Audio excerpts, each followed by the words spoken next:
Muito boa noite, amáveis amigos e irmãos presentes e radioouvintes. É para mim uma bênção grande estar com vocês nesta noite para compartilhar uns momentos de companheirismo ao redor da Palavra de Deus. Estaremos alguns minutos com vocês até a hora correspondente e veremos no livro do Apocalipse o tema, o sétimo selo e as orações dos santos, onde veremos como funcionam todas estas orações dos santos para chegar a Deus. Em Apocalipse capítulo 5, versículo 8 ao 10 diz: E quando houve tomado o livro, os 4 seres viventes e os 24 Logo que tomou o livro, os 4 seres viventes e os 24 anciãos prostraram-se diante do Cordeiro, tendo todos eles uma harpa e taças de ouro cheias de incenso, que são as orações dos santos. E cantavam um novo cântico, dizendo: Digno eres de tomar el livro e de abrir os sellos. Digno és de tomar o livro e de abrir os seus selos, porque foste morto e com teu sangue compraste para Deus homens de toda tribo e língua e povo e nação. E para o nosso Deus nos fizestes reis e sacerdotes, e reinaremos sobre a terra. Agora vejam como aqui Deus nos fala de quem somos no programa divino, reis e sacerdotes. E veja como nos mostra aqui as orações, as nossas orações, como vão diante da presença de Deus. Nosso tema é o sétimo selo e as orações dos santos. Podem sentar, queiram ter a bondade. Para saber do sétimo selo e o que é o sétimo selo, onde aparecem também nesse mesmo capítulo as orações dos santos, vamos ler em Apocalipse capítulo 8, versículo 1 ao 5, onde diz: Quando ele abriu o sétimo selo, fez-se silêncio no céu por cerca de meia hora. E viu 7 anjos que estavam em pé diante de Deus, e lhes foram dadas 7 trombetas. Veio outro anjo e pôs-se junto ao altar, tendo um incensário de ouro. Foi-lhe dado muito incenso para oferecê-lo com as orações de todos os santos, sobre o altar de ouro que está diante do trono. E da mão do anjo subiu diante de Deus a fumaça do incenso com as orações dos santos. Então o anjo tomou o incensário, encheu do fogo do altar e o lançou sobre a terra. E houve trovões, vozes, relâmpagos e um terremoto. Agora aqui podemos ver como no céu se abriu o sétimo selo. O sétimo selo é a segunda vinda de Cristo. Este selo, este mistério, ninguém o conhecia, nem na terra, nem no céu. Disse Jesus Cristo em São Mateus, capítulo 24, e também em São Lucas, capítulo 21, e também em São Marcos, capítulo 13, porque este é o maior mistério de todos os mistérios, e é o mistério que Deus teve em sua mente reservado. Não tinha revelado a nenhuma pessoa, nem no céu aos anjos, mas que este segredo da segunda vinda de Cristo seria reservado até o último dia. E, no último dia, este mistério se abriria no céu. E se abriria também na terra quanto ao seu cumprimento. E se abriria a igreja de Jesus Cristo, revelando o cumprimento da segunda vinda de Cristo. E assim como a primeira vinda de Cristo foi o maior evento prometido por Deus para aquele tempo, seu cumprimento foi em forma tão simples que os grandes líderes religiosos daquele tempo, que eram os sábios e entendidos daquele tempo em assuntos religiosos, passaram despercebido da primeira vinda de Cristo, que era o maior evento prometido para aquele tempo, porque veio em uma forma tão simples. A primeira vinda de Cristo se cumpriu em um operário da construção de lá de Nazaré, um jovem carpinteiro, o qual se chamava Jesus. E ninguém tinha imaginado que a primeira vinda de Cristo se cumpriria em um operário da construção. Todos estavam esperando o rei de Israel, e quando veio, veio como um operário da construção. Vejam, o desenhista, ou seja, arquiteto, e engenheiro e construtor do universo completo, agora vem como um simples construtor, um operário da construção, um carpinteiro de Nazaré. Porque Deus, sendo tão grande, quando se manifesta entre os seres humanos, o faz em forma simples. E agora veio a semelhança dos homens com um corpo visível, e assim cumpriu sua primeira vinda no meio do povo hebreu como Cordeiro de Deus para tirar o pecado do mundo. Agora, quem na realidade é o nosso amado Senhor Jesus Cristo, o qual veio no meio do povo hebreu? Ele é o maior personagem dos céus e da terra. Em Malaquias capítulo 3, falando dele, diz, versículo 1, Vede, eu envio o meu mensageiro que preparará o caminho diante de mim. Esse é o precursor da primeira vinda de Cristo, o qual foi João Batista. De repente virá ao seu templo o Senhor a quem buscais, o anjo do pacto a quem desejais. Ele vem, diz o Senhor dos exércitos. Quem viria? O Senhor Deus de Abraão, de Isaque e de Israel, de Jacó. Viria o anjo do pacto, o anjo do Senhor, e agora como viria o anjo do pacto, o anjo do Senhor, que é o mesmo Deus em seu corpo teofânico, chamado o Verbo de Deus, viria no meio do povo hebreu, na forma de um homem, nascendo por meio de uma virgem. Esse corpo físico, como diz o profeta Isaías no capítulo 7, versículo 14. Portanto, o mesmo Senhor vos dará um sinal. A virgem conceberá e dará à luz um filho, e será o seu nome Emanuel, que traduzido é Deus conosco.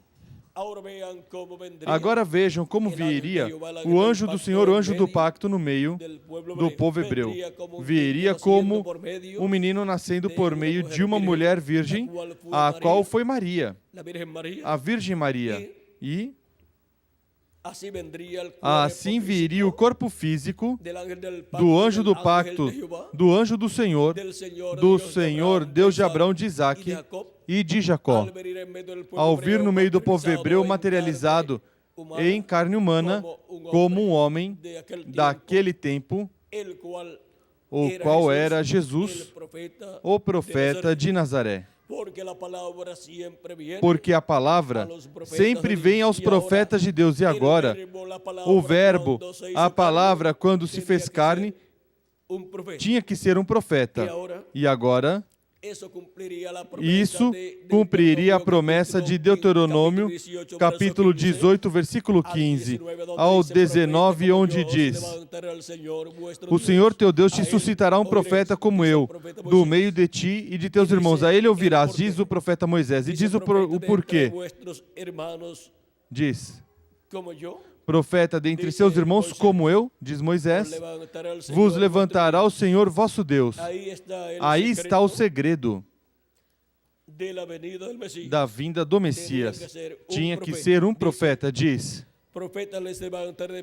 eu lhe suscitarei um profeta do meio de seus irmãos, semelhante a ti. Porei as minhas palavras na sua boca e ele lhes falará tudo o que eu lhe ordenar. Onde Deus coloca suas palavras?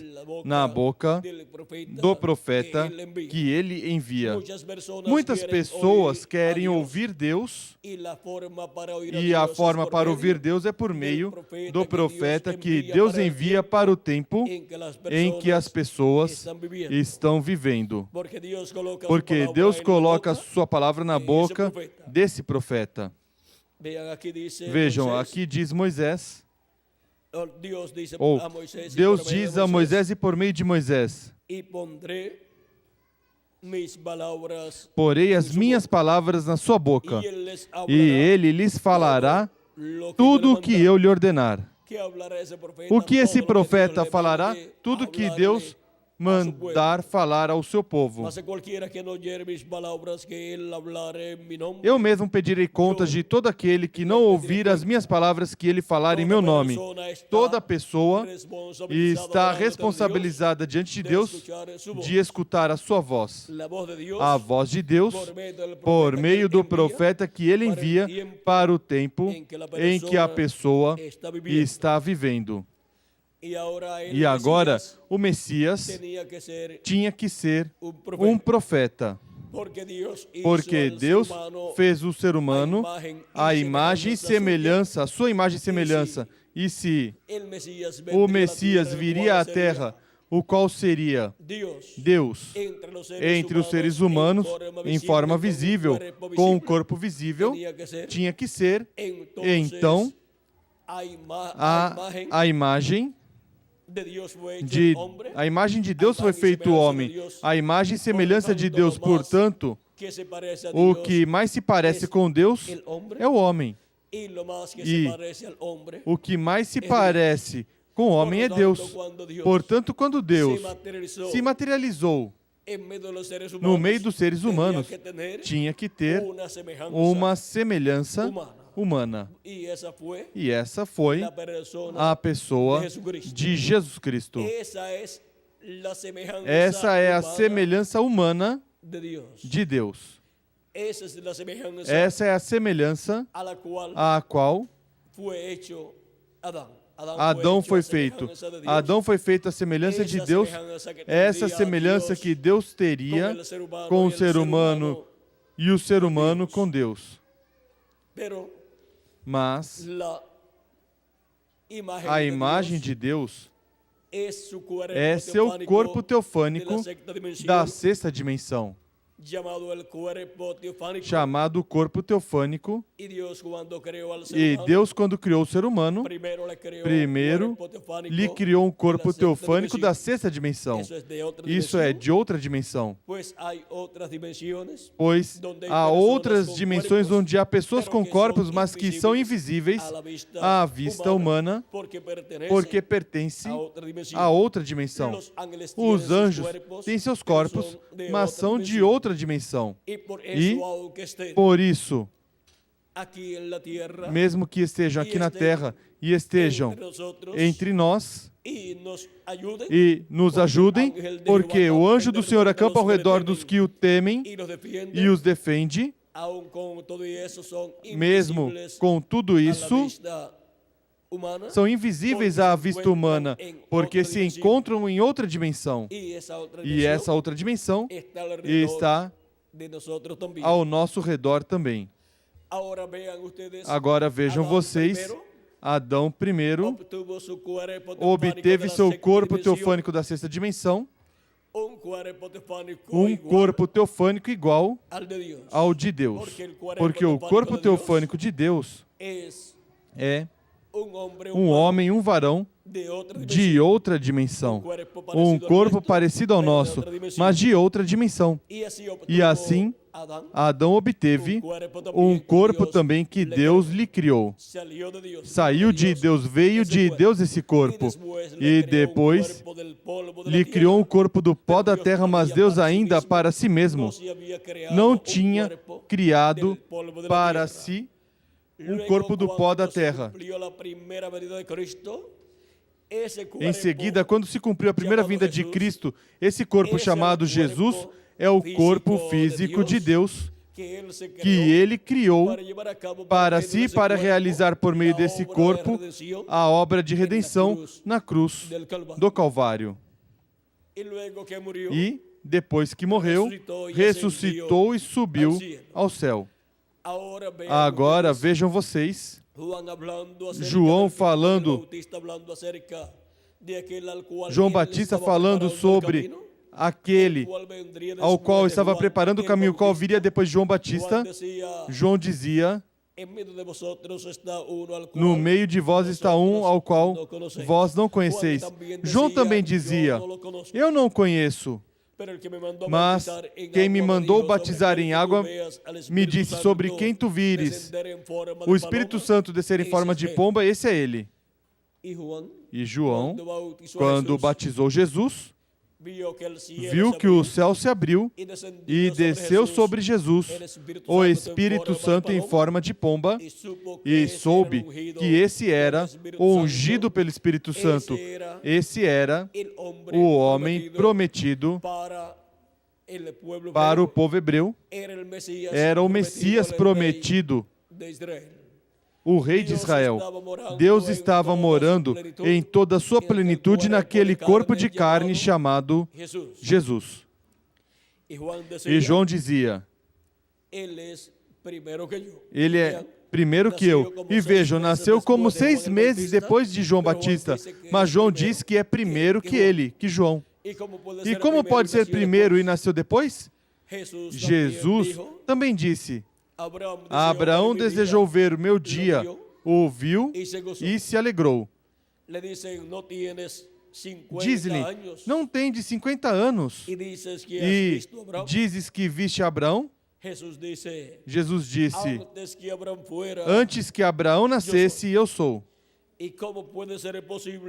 como pode ser possível que Jesus existisse antes de Abraão?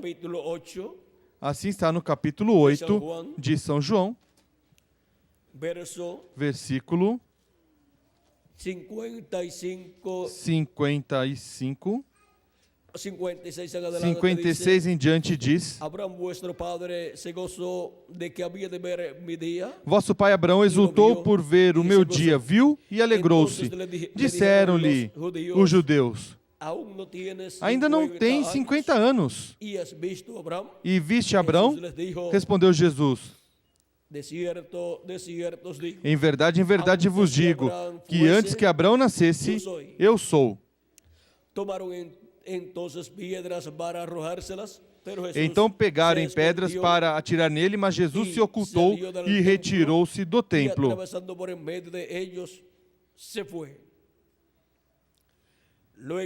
Em seguida, encontramos em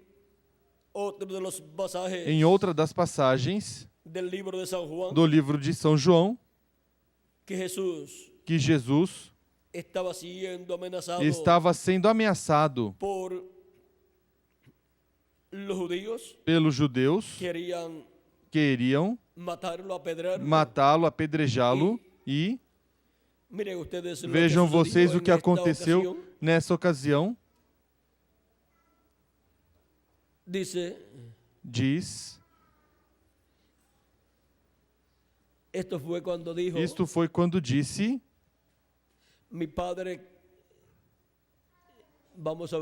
vamos ver, capítulo 10, versículo 25 em diante de São João diz, Jesus respondeu, vamos ver bem essa passagem, porque é muito importante. Diz, rodearam-no os judeus e disseram, até quando nos manterás em suspenso? Se tu és o Cristo, dize-o abertamente. Jesus respondeu, eu já vos disse, e não credes. Os milagres que eu faço em nome de meu Pai falam por mim. Mas vós não credes, porque não sois das minhas ovelhas. As minhas ovelhas ouvem a minha voz, eu as conheço e elas me seguem. Eu lhes dou a vida eterna e jamais perecerão. Ninguém poderá arrebatá-las da minha mão. Meu Pai, que as deu a mim, é maior do que todos. Ninguém pode arrebatá-las da mão dele. Eu e o Pai somos um. De novo, os judeus pegaram em pedras para apedrejá-lo, mas Jesus lhes disse, tenho-vos mostrado muitos grandes milagres procedentes de meu Pai. Por qual deles me apedrejais? Responderam os judeus, não te apedrejamos por nenhum milagre, mas pela blasfêmia, porque tu, mero homem, te fazes Deus a ti mesmo. Respondeu-lhes Jesus, não está escrito na vossa lei? Eu disse, sois deuses? E se ele chamou deuses àqueles a quem a palavra de Deus foi dirigida, e a Escritura não pode ser anulada, que dizer daquele a quem o Pai santificou e enviou ao mundo? Então, por que me acusais de blasfêmia? Porque eu disse, sou filho de Deus? Se não faço as obras de meu Pai, não acrediteis em mim. Mas se as faço e não credes em mim, crede nas obras, para que possais saber e compreender que o Pai está em mim e eu nele. De novo procuraram prendê-lo, mas ele lhes escapou das mãos.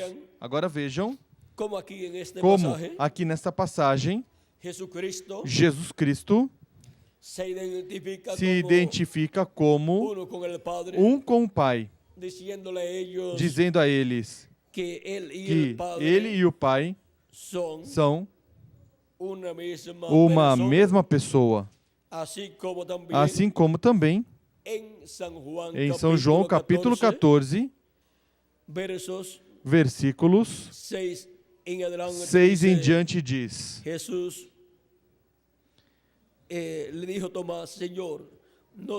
disse-lhe Tomé, Senhor, nós não sabemos para onde vais. Como podemos conhecer o caminho? Respondeu-lhe Jesus, eu sou o caminho, a verdade e a vida. Ninguém vem ao Pai senão por mim. Se vós me conhecesseis, também conheceríeis a meu Pai. De agora em diante o conheceis e o vistes.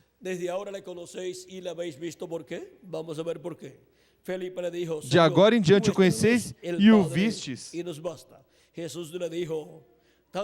Por quê? Vamos ver por quê. Disse-lhe Filipe, Senhor, mostra-nos o Pai e isso nos basta. Respondeu-lhe Jesus, há tanto tempo estou convosco e não me conheces, Filipe?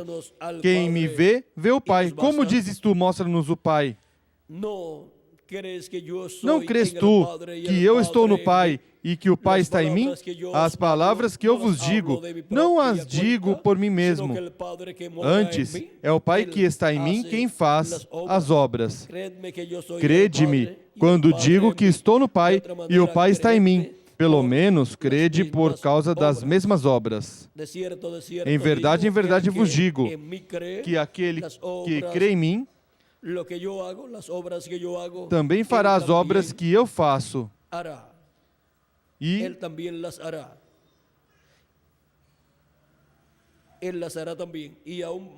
E as fará maiores do que essas, porque eu vou para o Pai.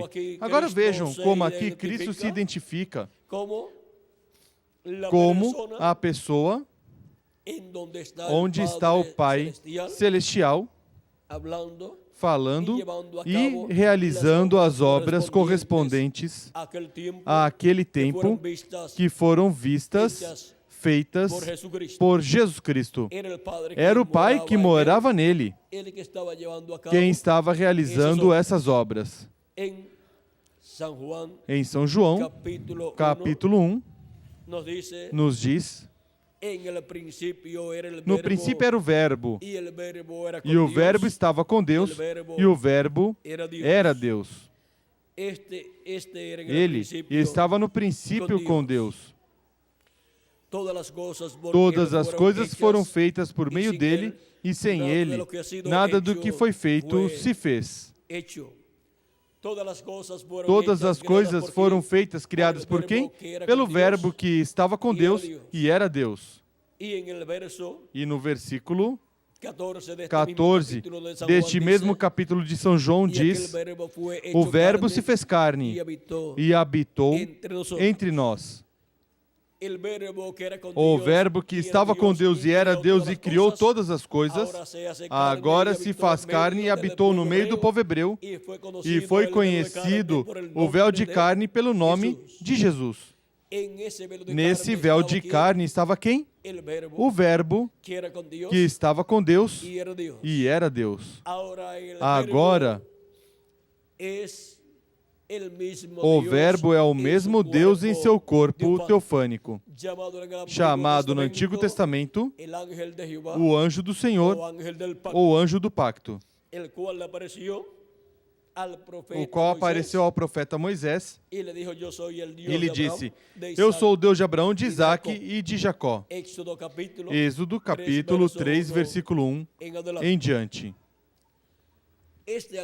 Esse anjo do pacto, o qual é o mesmo Deus em seu corpo teofânico, o qual apareceu a muitos profetas em forma de uma luz e também apareceu na forma de um homem, de um varão, mas de outra dimensão, o qual é chamado anjo do pacto ou anjo do Senhor.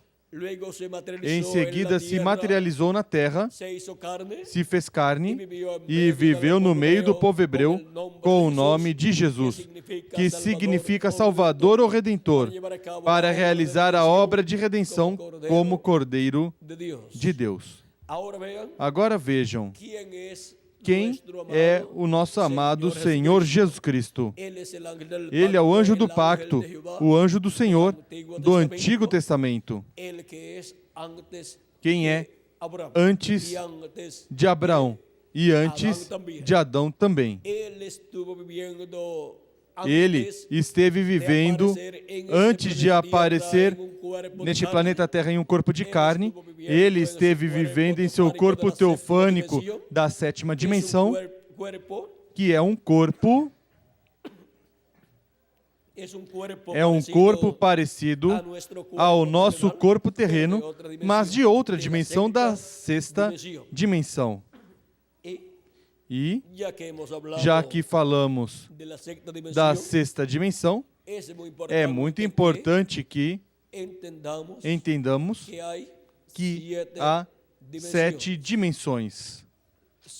São luz, tempo e matéria. Essas são as primeiras 3. Em seguida, a quarta dimensão é a dimensão das ondas. Vocês aqui se encontram nesta noite reunidos, e aqui há vozes e há imagens, vozes e imagens do rádio e da televisão, mas que vocês não as podem nem ver nem escutar porque estão em outra dimensão, na dimensão das ondas. Mas vocês, amáveis radiovintes, através da quarta dimensão, a dimensão das ondas, vocês estão me escutando em seus lares ou no automóvel que vão. Por quê? Porque através da quarta dimensão, a voz passa a vocês, chega até vocês, tendo vocês o receptor que é o rádio. E agora, assim como podemos compreender que há uma dimensão chamada as ondas, onde os programas de rádio e de televisão são transmitidos e também são utilizados para comunicações de voos aéreos também e voos espaciais e para muitas outras coisas. E essa dimensão já descobriram, e mesmo que somente descobriram muito pouco comparado com tudo o que essa dimensão possui, encontramos que, assim como temos a quarta dimensão, a qual é uma realidade mesmo que não se vê, temos também outras dimensões, a quinta dimensão, por exemplo, a qual ninguém gostaria de ir, porque essa é a quinta dimensão, a dimensão chamada o inferno, onde esteve o homem rico, quando Cristo fala dele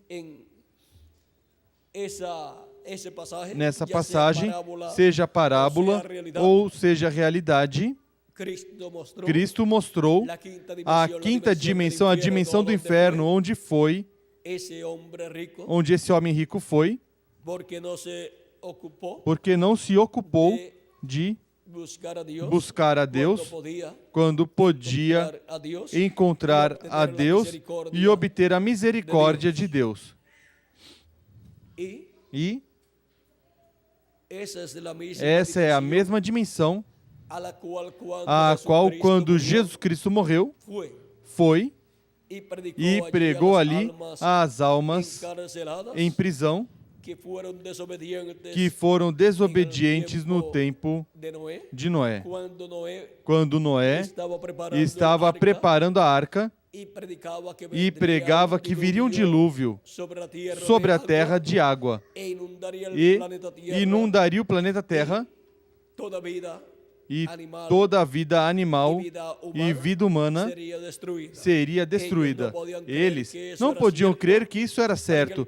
Para aquele tempo, subia da terra durante a noite um vapor de umidade com o qual se regava toda a terra. Pois para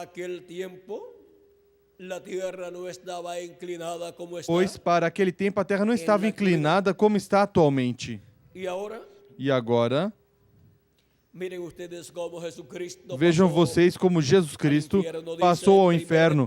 Diz 1 de Pedro, capítulo 3, versículo 18 ao 20.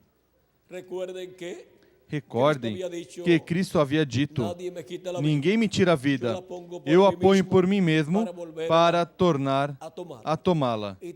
E também havia dito: se o grão de trigo não cair em terra e morrer, ele fica sozinho. Mas se cair em terra e morrer, muito fruto produz. Se Jesus Cristo não morresse, ele continuaria vivendo por toda a eternidade, mas os seres humanos tinham que morrer por causa do pecado. Porque a recompensa do pecado é morte. E para aquele tempo em que Jesus Cristo morreu na cruz do Calvário, era o dia, o tempo que viria sobre o planeta Terra a destruição da raça humana como aconteceu no tempo de Noé. Mas Cristo tomou nossos pecados, Ele levou nossos pecados. Por isso, no Getsemane, ao tomar nossos pecados, em seguida, orando, seu suor era como gotas de sangue, pois o sangue se separou, houve uma separação do sangue ali. E por meio do suor saía sangue, e aí foi onde Cristo tomou nossos pecados, e por causa de que a recompensa do pecado é morte, daí em diante se tornou mortal nosso amado Senhor Jesus Cristo. E em seguida o levaram preso. O levaram preso, o julgaram, o sumo pontífice, dois pontífices, um que tinha sido pontífice anteriormente e o outro que estava vigente nesse tempo, o qual era o genro do que tinha sido pontífice anteriormente. Ali estavam Anás e Caifás. Anás e Caifás, vejam vocês, um tinha sido pontífice e o outro era o pontífice desse tempo. E ali estava reunido o concílio do Sinédrio, nesse juízo que fez a religião hebraica sob a dispensação da lei ao nosso amado Senhor Jesus Cristo. E quando lhe pergunta o sumo pontífice, tu és o filho do Deus vivente? Se tu és, não nos turve a alma, diga-o já. E Jesus disse ali, tu o disseste. E quando diz assim aos que estavam ali presentes, o sumo pontífice, ao invés de dar glória a Deus e dizer, temos ao Messias, o Rei de Israel, ao invés de dizer assim, disse que Jesus Cristo tinha blasfemado. Agora, vejam vocês, como o sumo pontífice, sendo a autoridade máxima da religião hebraica, falhou em ver o cumprimento da primeira vinda de Cristo, porque veio em forma tão simples que cegou espiritualmente os olhos dos sábios e entendidos daquele tempo. Cristo disse em São Mateus capítulo 11, versículo 25 em diante,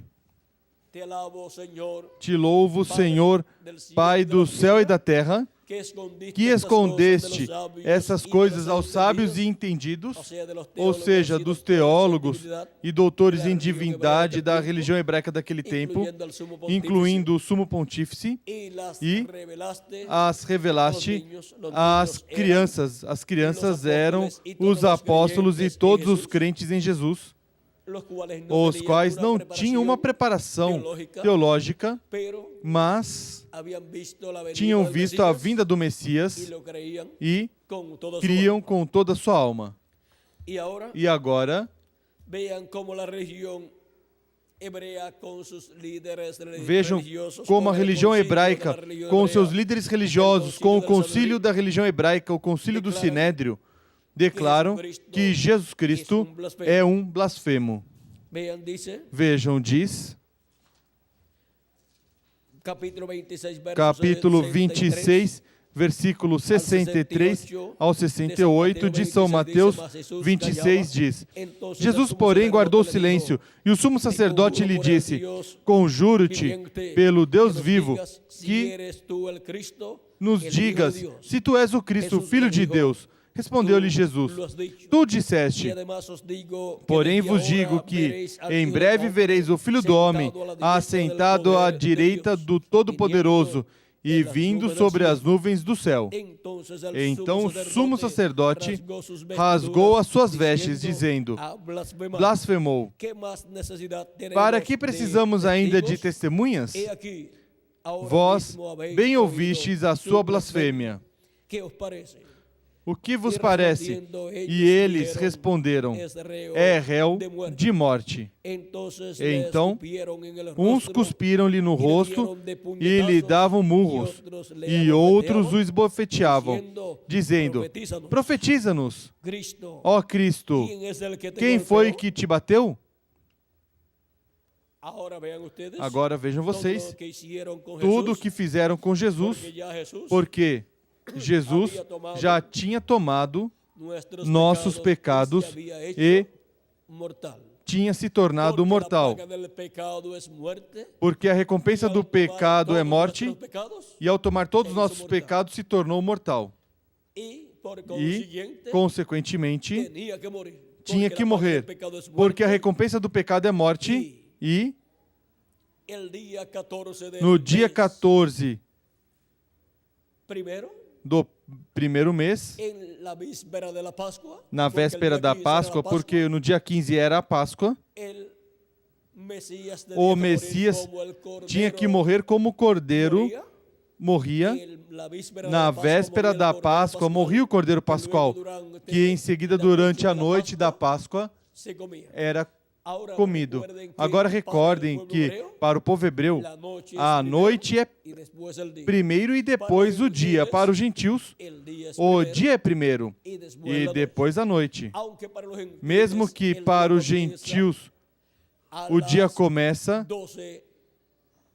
às 12 da noite e termina às 12 da noite do outro dia.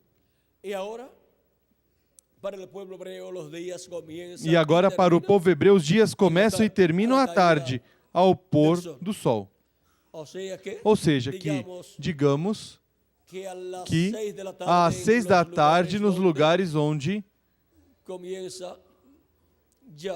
já começa a escurecer, ou seja, começa a noite, aí termina um dia e começa outro dia. Isso é para os hebreus. Digamos que às 6 da tarde, quando tem bem sincronizado o horário, onde começa na manhã às 6 da manhã e em seguida termina o dia às 6 da tarde.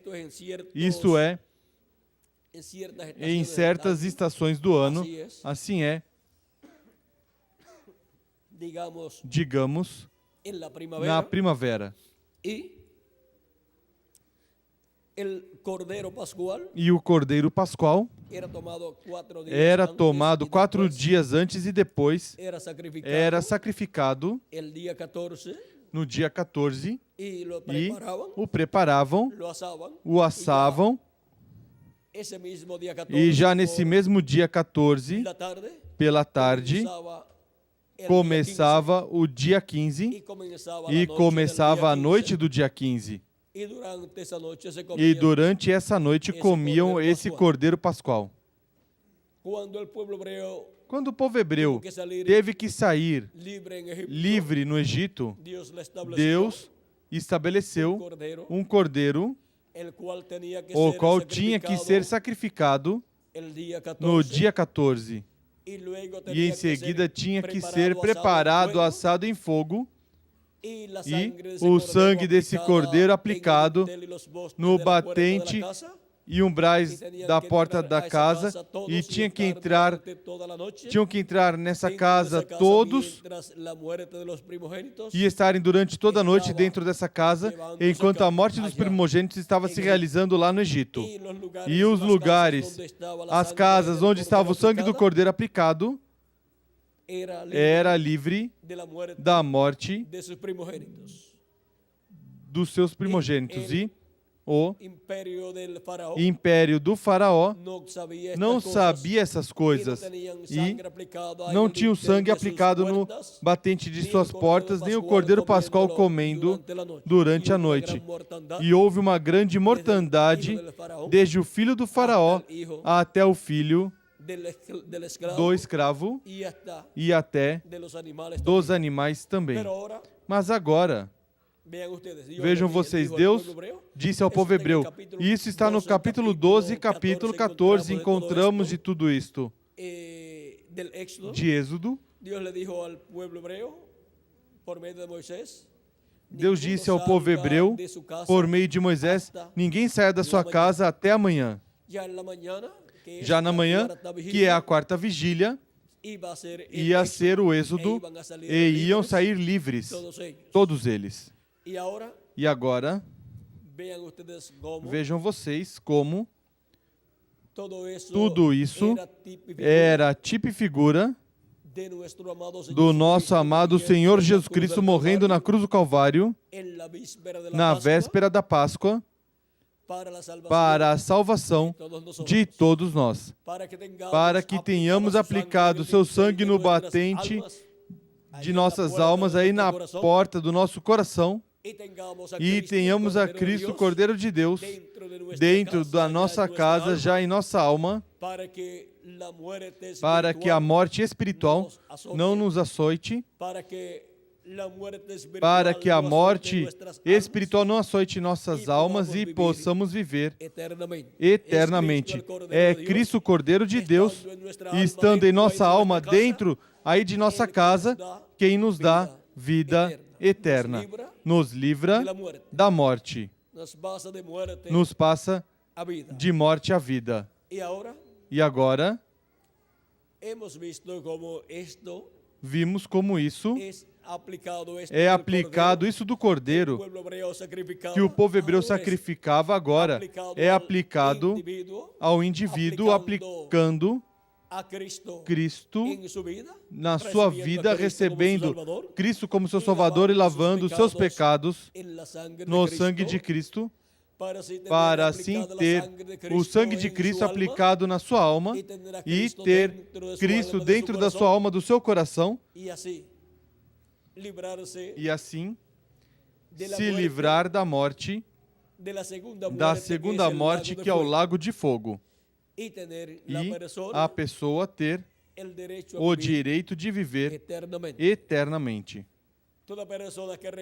Toda pessoa que rejeita Cristo como seu Salvador está perdendo a oportunidade de viver eternamente. E a vida eterna não custa nada à pessoa. Se a pessoa tivesse que pagar pela vida eterna, nenhum ser humano teria o suficiente para pagar pela vida eterna. Cristo a dá gratuitamente. Ele já fez o pagamento, pagou o preço da redenção com sua própria vida. E agora, todos temos o direito de receber a Cristo como nosso Salvador, lavar nossos pecados no sangue de Cristo e receber seu Espírito Santo. E assim obter um novo nascimento e estar como se nunca tivéssemos pecado. E agora, vejam como Cristo, o anjo do pacto, o anjo do Senhor, o Jeová do Antigo Testamento, ao se fazer homem no meio da raça humana, tinha um propósito divino, e era a salvação, a redenção de todos nós. E agora,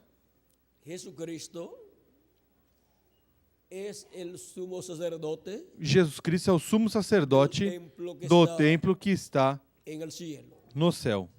Ele é o sumo sacerdote segundo a ordem de Melquisedeque,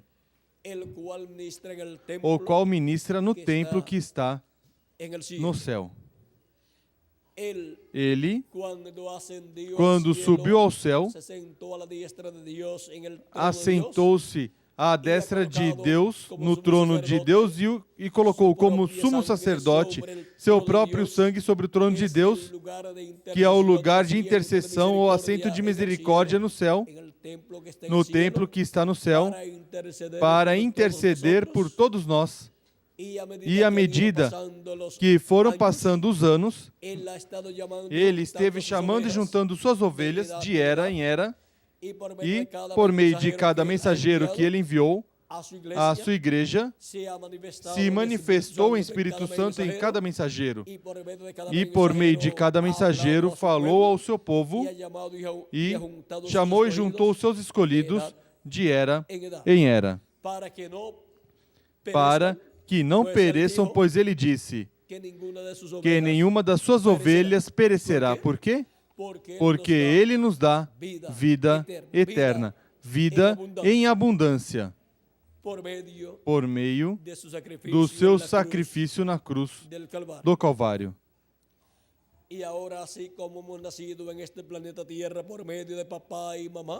agora, assim como nascemos neste planeta Terra por meio de papai e mamãe, por meio de crer em Jesus Cristo como nosso Salvador, obtivemos um novo nascimento ao crer em Cristo como nosso Salvador e lavar nossos pecados no sangue de Cristo e receber seu Espírito Santo. Assim obtivemos um novo nascimento e obtivemos um espírito teofânico da sexta dimensão. A sexta dimensão é chamada também o paraíso, aonde vão os crentes em Jesus Cristo que morrem aqui na terra fisicamente. Eles continuam vivendo em outra dimensão, a sexta dimensão. Vão viver na sexta dimensão, no corpo teofânico, que é um corpo parecido ao nosso corpo físico, mas de outra dimensão. É esse mesmo tipo de corpo no qual Deus apareceu em diferentes ocasiões a diferentes profetas do Antigo Testamento, e eles disseram que era um varão e que esse varão era o anjo do Senhor. Porque esse varão chamado anjo do Senhor é um homem de outra dimensão, da sexta dimensão. Esse corpo é o corpo teofânico de Deus da sexta dimensão. E o corpo físico de Deus, desta dimensão terrena, vejam vocês, foi esse corpo chamado Jesus, o qual colocou em sacrifício vivo por todos nós, morrendo na cruz do Calvário, para livrar os filhos e filhas de Deus da morte e nos dar vida eterna. E, para o último dia, Ele nos dará um corpo físico glorificado e eterno, o qual será como o corpo do nosso amado Senhor Jesus Cristo, um corpo imortal, um corpo como o de Jesus Cristo quando Ele ressuscitou. E quando recebermos esse novo corpo, já estaremos fisicamente também como imortais aqui na terra por 30 a 40 dias, e depois iremos à ceia das bodas do Cordeiro no céu com o nosso amado Senhor Jesus Cristo. Agora, podemos ver que há outras dimensões, e vejam o que é a sexta dimensão. Essa dimensão é chamada o paraíso, onde vão os que servem a Cristo e terminam seus dias terrenos aqui, e seu corpo físico já termina seu tempo, morre o corpo físico, e vão viver em corpos teofânicos da sexta dimensão, no paraíso, no mesmo tipo de corpo que Jesus tinha quando apareceu aos profetas do Antigo Testamento. E, para o último dia, Ele nos dará também um corpo físico eterno e glorificado. E então, todos seremos iguais ao nosso amado Senhor Jesus Cristo. E agora, há outra dimensão. É a sétima dimensão, e essa é a dimensão de Deus. Na dimensão em que Deus habita. Essa é a dimensão mais importante de todas as dimensões. Daí, dessa dimensão, é que saíram as demais dimensões. Dessa dimensão, que é o mesmo Deus, é de onde nós viemos. Nossas almas são dessa dimensão.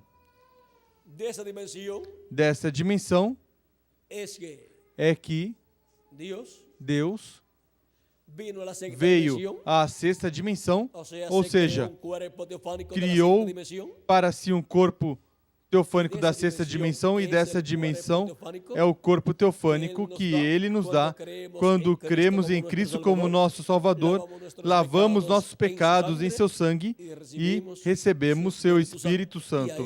E aí recebemos o corpo teofânico da sexta dimensão. E por isso, ao morrer, se terminam nossos dias aqui na Terra, continuamos vivendo nesse corpo teofânico. Mas, para o último dia, regressam à Terra todos os que estão nesse corpo teofânico, na sexta dimensão, que foram crentes no nosso amado Senhor Jesus Cristo. E agora, vejam vocês como também nessa sexta dimensão, não somente a gente nesse corpo teofânico, mas que também há passarinhos, há animais, há árvores, há erva, grama, há de tudo o que há nessa dimensão terrena. O único é que ali não estão os problemas que nós temos aqui na Terra.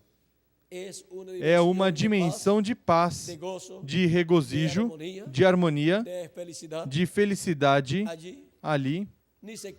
Nem se cansam de estar ali. Ali nem se trabalha, nem se come, nem se dorme. Ali as pessoas repousaram dos seus trabalhos terrenos e vivem muito felizes ali, lá, pois glorificam a Deus e servem a Deus nessa dimensão. Agora,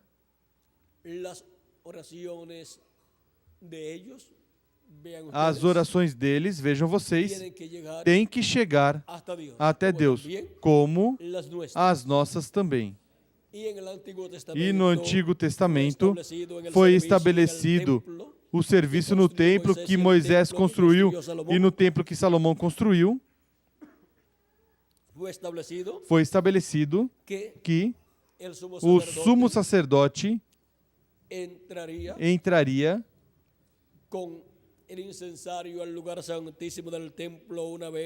o incensário no lugar santíssimo do templo uma vez ao ano, ou seja, um dia no ano, e levaria ali o incenso em sua mão e o lançaria dentro do incensário, e aí subiria a fumaça ao queimar o incenso e cobriria o propiciatório ali que estava sobre a arca do pacto. E aí as orações do povo e do sumo sacerdote subiam diante da presença de Deus, o qual estava sobre o propiciatório no meio dos dois querubins de ouro. E agora, vejam vocês como tudo isto funcionava no Antigo Testamento. E agora encontramos que também oram a Deus os mártires hebreus que morreram sob os martírios pelos quais passaram, e sobretudo os que morreram sob Hitler, Mussolini e Stalin. Os encontramos aqui no capítulo 6 do Apocalipse, sob o quinto selo, onde diz, capítulo 6, versículo 9 ao 11, diz, quando ele abriu o quinto selo, vi debaixo do altar as almas dos que foram mortos por causa da palavra de Deus e por causa do testemunho que deram.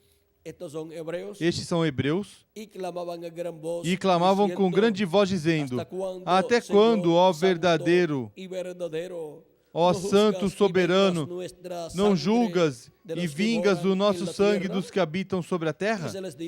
E foram dadas a cada um deles compridas vestes brancas, e foi-lhes dito que repousassem ainda por um pouco de tempo, até que se completasse o número dos seus conservos e dos seus irmãos que haviam também ser mortos como eles. Ou seja, os 144 mil judeus ou hebreus, 12 mil de cada tribo que aparecem aí em Apocalipse capítulo 7, versículo 2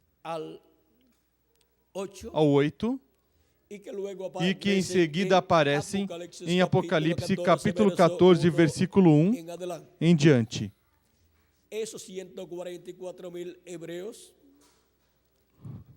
Esses 144 mil hebreus são os que receberão a Cristo em sua segunda vinda, o reconhecerão e o seguirão. E eles darão suas vidas por Cristo durante a grande tribulação. Apocalipse capítulo 14, versículo 1 em diante diz, falando deles, diz, então olhei e vi o Cordeiro em pé sobre o monte Sião, e com ele 144 mil que traziam escrito na testa o seu nome e o nome de seu pai. E ouvi uma voz do céu, como a voz de muitas águas, e como a voz de um grande trovão. A voz que ouvi era como de arpistas, que tocavam com suas harpas e cantavam um cântico novo diante do trono e diante dos 4 seres viventes e dos anciãos. Ninguém podia aprender aquele cântico senão os 144 mil que tinham sido comprados dentre os da terra. Estes são os que não contaminaram com mulheres, que são virgens. Estes são os que seguem o Cordeiro por onde quer que vá. Seguem quem? O Cordeiro por onde quer que vá. Por quê? Se chegam a Cristo, porque o receberão em sua segunda vinda. E o que mais fazem? Estes foram redimidos dentre os homens como primícias para Deus e para o Cordeiro. E na sua boca não se achou engano, porque são irrepreensíveis diante do trono de Deus. Agora vejam como estes 144 mil hebreus estarão cantando também um novo cântico, assim como a Igreja de Jesus Cristo, a qual aparece no capítulo 5 e versículo 8 em diante.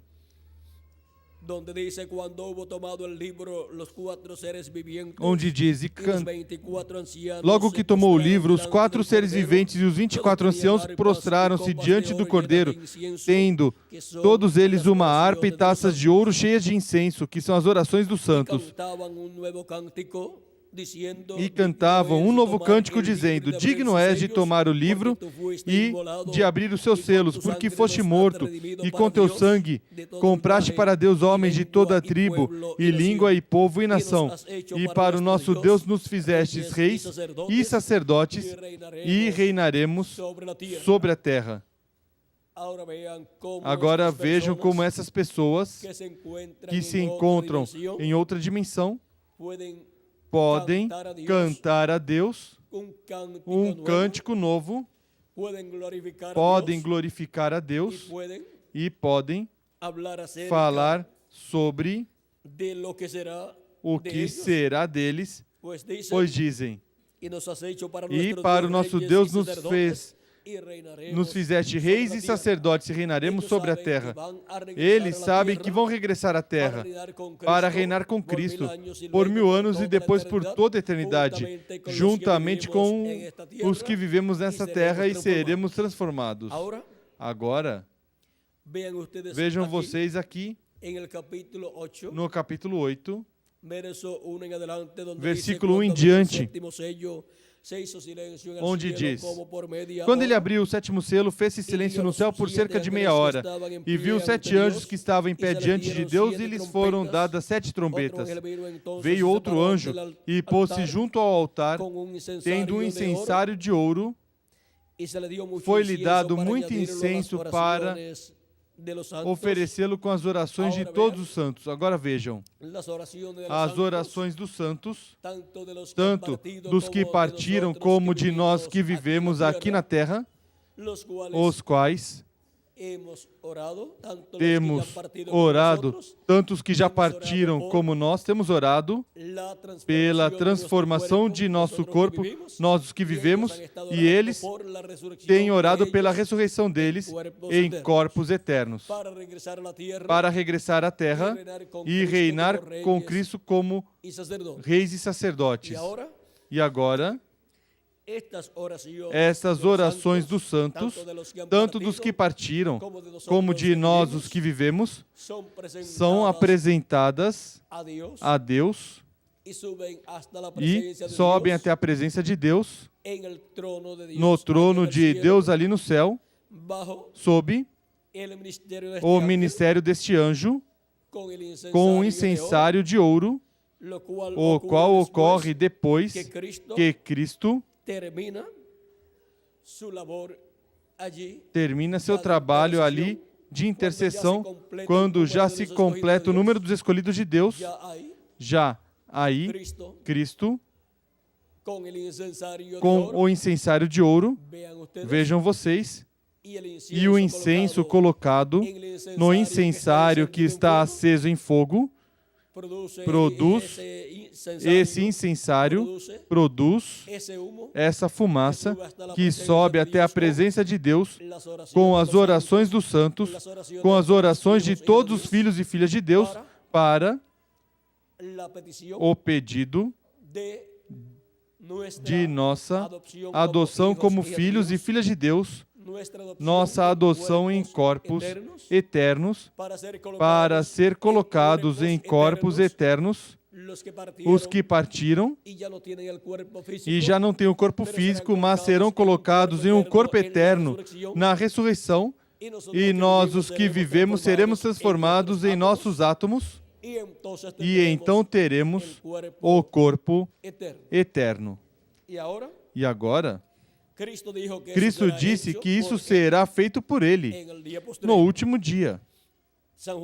São João capítulo 6, versículo 39 ao 40 diz: E essa é a vontade daquele que me enviou, que eu não perca nenhum de todos os que Ele me deu, mas o ressuscite no último dia. Pois a vontade do meu Pai é que todo aquele que vê o Filho e nele crê, tenha a vida eterna, e eu o ressuscitarei no último dia. Para quando Cristo diz que realizará a ressurreição dos que partiram? Para o último dia. E em seguida nós, os que vivemos, seremos transformados no último dia. E qual é o último dia?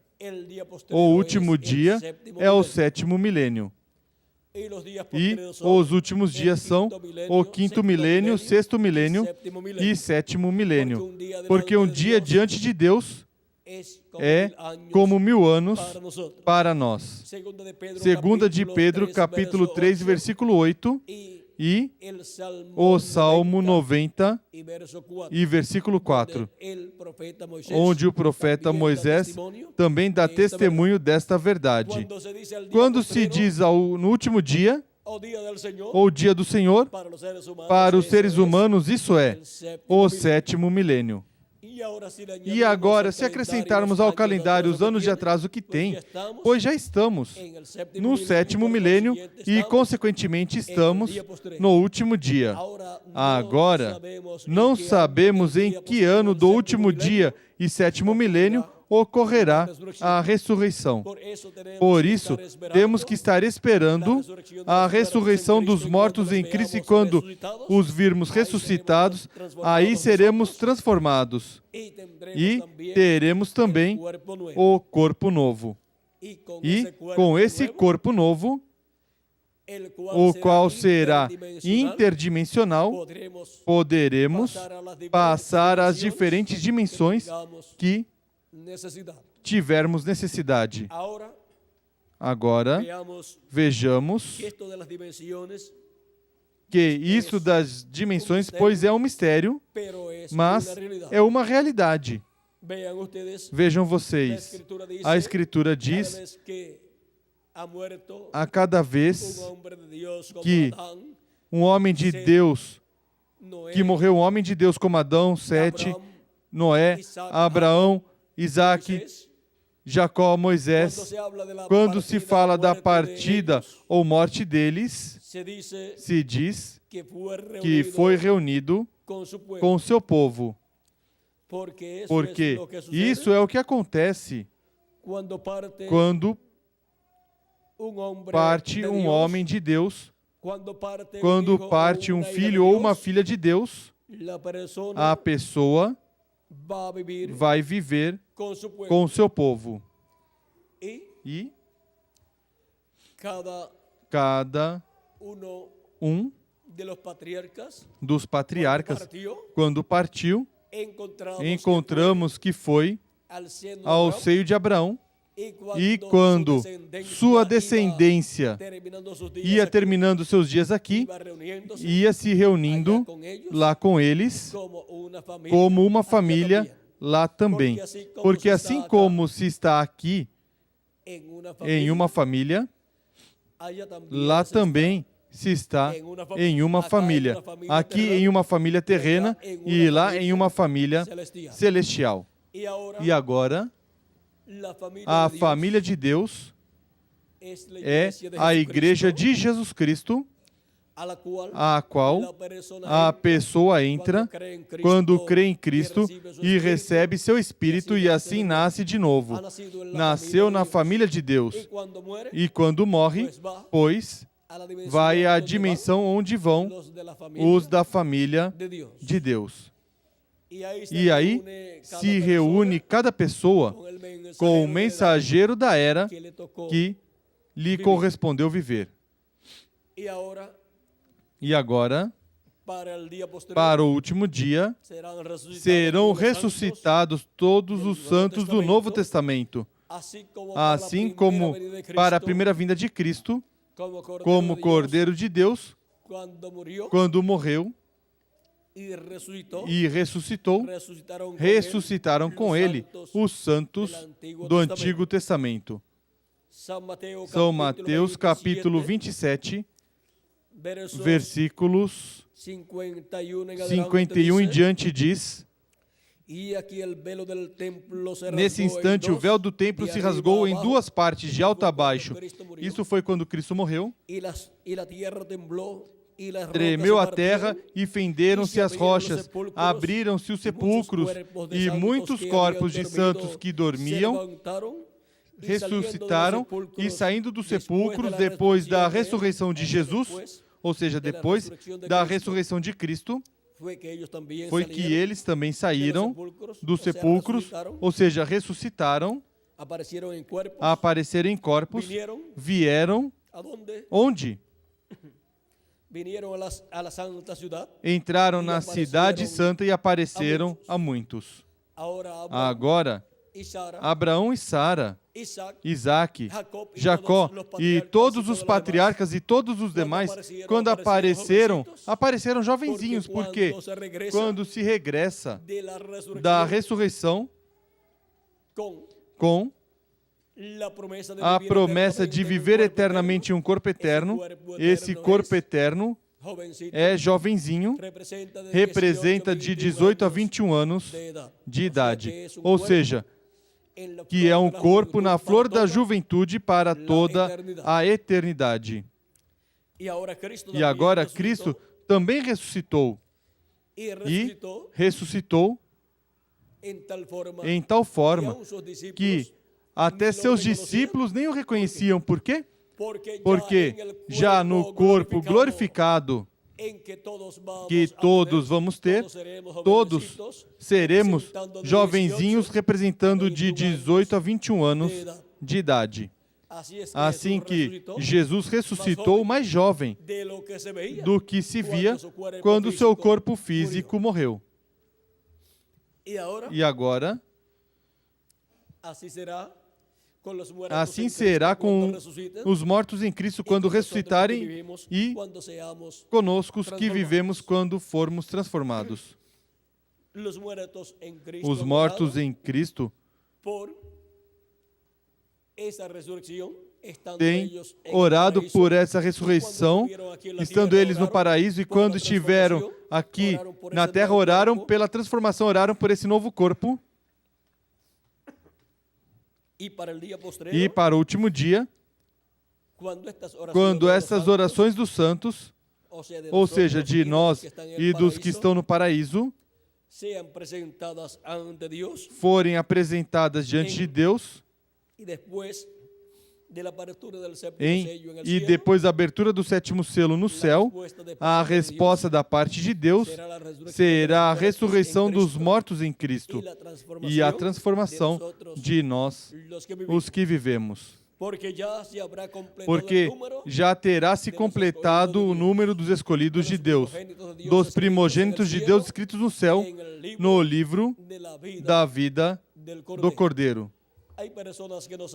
Tem pessoas que não sabem que têm seus nomes escritos no céu no livro da vida do Cordeiro. Mas, quando Jesus Cristo fala diretamente à sua alma, por meio da sua palavra, por meio da mensagem correspondente ao tempo em que a pessoa vive, essa voz de Cristo, essa mensagem de Cristo chega diretamente à sua alma e desperta espiritualmente aí a alma da pessoa. Tem um despertamento espiritual e percebe que é a voz do seu Pai Celestial quem está falando e percebe que é um filho de Deus ou uma filha de Deus. E, consequentemente, tem seu nome escrito no livro da vida do Cordeiro desde antes da fundação do mundo. Cristo prometeu que ele chamaria todas as suas ovelhas. Em São João, capítulo 10, versículo 14 ao 16, onde diz: Eu sou o bom pastor, eu conheço as minhas ovelhas, e as minhas ovelhas me conhecem. Assim como o Pai me conhece, também eu conheço o Pai, e dou a minha vida pelas ovelhas. Ainda tenho outras ovelhas que não são deste aprisco, ou seja, que não são do aprisco do povo hebreu. Diz: aquellas também devo trazer, e ouvirão minha voz. A mim me convém agregá-las também. Elas também ouvirão a minha voz, e haverá um rebanho e um pastor. Esse rebanho é a igreja do Senhor Jesus Cristo. E esse pastor é o nosso amado Senhor Jesus Cristo. E agora, como é que ele chama e junta suas ovelhas? É por meio da manifestação de Jesus Cristo em Espírito Santo através do mensageiro de cada era. Tivemos 7 etapas ou 7 eras da igreja gentia. A primeira na Ásia Menor, a segunda na França, a terceira na Hungria e França, e a quarta na Irlanda e Escócia, a quinta na Alemanha, a sexta na Inglaterra, a sétima na América do Norte, onde Cristo em Espírito Santo, por meio dos seus mensageiros das 7 eras, estiveram chamando e juntando seus escolhidos em cada etapa, em cada era, nesses territórios onde se cumpriu essas eras. E agora, neste último dia, o território é a América Latina e o Caribe para a era da pedra angular, a era de ouro da igreja de Jesus Cristo, onde Jesus Cristo, em Espírito Santo, por meio do seu anjo mensageiro, chama e junta todos os seus escolhidos na era da pedra angular e dispensação do reino, com a mensagem da grande voz de trombeta do evangelho do reino, do qual disse Cristo em São Mateus 24, versículo 31, e enviará os seus anjos com grande voz de trombeta, os quais ajuntarão os seus escolhidos. Juntam os seus escolhidos, estes ministérios dos anjos do Filho do Homem, que são os ministérios das duas oliveiras e dois castiçais, de Apocalipse capítulo 11, versículo 3 em diante, e Zacarias capítulo 4. Esses são os ministérios dos dois ungidos que estão diante da presença de Deus. São os ministérios de Moisés e Elias se repetindo no último dia no anjo de Jesus Cristo. Mas o anjo de Jesus Cristo não é Moisés, nem é Elias, mas Jesus Cristo, Espírito Santo, estará nele manifestado, operando o ministério de Moisés pela segunda vez e operando o ministério de Elias pela quinta vez e operando o ministério de Jesus pela segunda vez. No anjo mensageiro de Jesus Cristo estarão estes três grandes ministérios sendo operados pelo Espírito Santo, por Jesus Cristo e Espírito Santo e seu anjo mensageiro, e por meio desse anjo mensageiro é que Jesus Cristo fala aos seus escolhidos, às suas ovelhas no último dia, e as chama, e as junta e as coloca no reino de Deus, na igreja de Jesus Cristo, no aprisco de Jesus Cristo, onde recebem o alimento espiritual deste último dia e onde obterão a transformação do nosso corpo, se é que permanecemos vivos até que os mortos em Cristo ressuscitem em corpos eternos. Mas se alguém se for antes, não se preocupe. Você regressará em um corpo novo. Mas se não se for antes da ressurreição dos mortos, quando virmos os mortos em Cristo ressuscitados, então nós seremos transformados e teremos também o novo corpo. Em seguida estaremos de 30 a 40 dias aqui na terra e depois iremos com Cristo à ceia das bodas do Cordeiro ao céu, à casa de nosso Pai Celestial. Agora, podemos ver o importante que é orar a Deus pela redenção do corpo, ou seja, a transformação do nosso corpo. Nós, os que vivemos, e os santos que já estão no paraíso, eles já oraram pela transformação dos seus corpos, mas como se foram, têm orado depois pela ressurreição deles em corpos eternos. E em breve se cumprirá o que eles pediram, e em breve também para nós se cumprirá o nosso pedido. Quando se completar o número dos escolhidos de Deus no corpo místico de Cristo na era da pedra angular, então Cristo terminará o seu trabalho lá no céu. E aí é onde, ao se completar o número dos escolhidos de Deus, Cristo oferecerá as orações pelo novo corpo pelo qual clamamos, oramos a Deus, e no último dia receberemos o novo corpo. Nas nossas orações está esse pedido, que em breve todos recebamos o novo corpo, o corpo glorificado e eterno que Cristo prometeu para todos os seus escolhidos que vivem no último dia. En el nombre No eterno nome eterno del do Señor Senhor Jesucristo. Jesus Cristo. Amém Y amén. e amém. Y pronto los E em muertos en Cristo breve os mortos em resuciten Cristo ressuscitem cuerpos em eternos corpos eternos também. En el nombre No eterno nome del eterno do Senhor Jesucristo. Jesus Cristo. Amén. Amém Y amén. e amém. Ha sido para mí un privilegio Foi muy para mim grande um privilégio estar con muito ustedes, grande estar com vocês, dándoles testimonio dando-lhes del séptimo testemunho do sétimo sello y de selo las oraciones e de los santos. das orações dos santos. Ahora, Agora, ¿cuántos han orado quantos oraram por el nuevo cuerpo pelo que novo Cristo corpo prometió que para Cristo nosotros? prometeu para nós?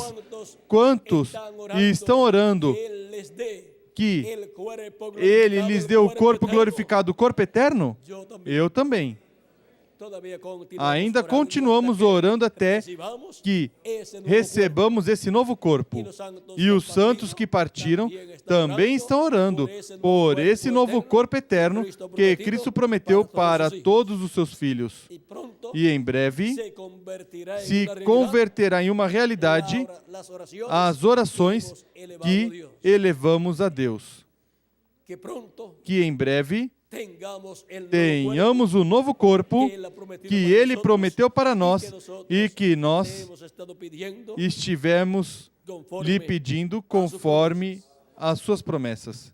y pronto E em breve vayamos a la cena de las bodas vamos del à Cordero. ceia das bodas do Cordeiro no céu. Ha sido Foi para mim um privilégio muito grande estar com vocês, amáveis amigos e irmãos presentes e radiovintes, dando testemunho do sétimo selo e as orações dos santos. Que Deus os abençoe e os guarde e passem todos muito boa noite.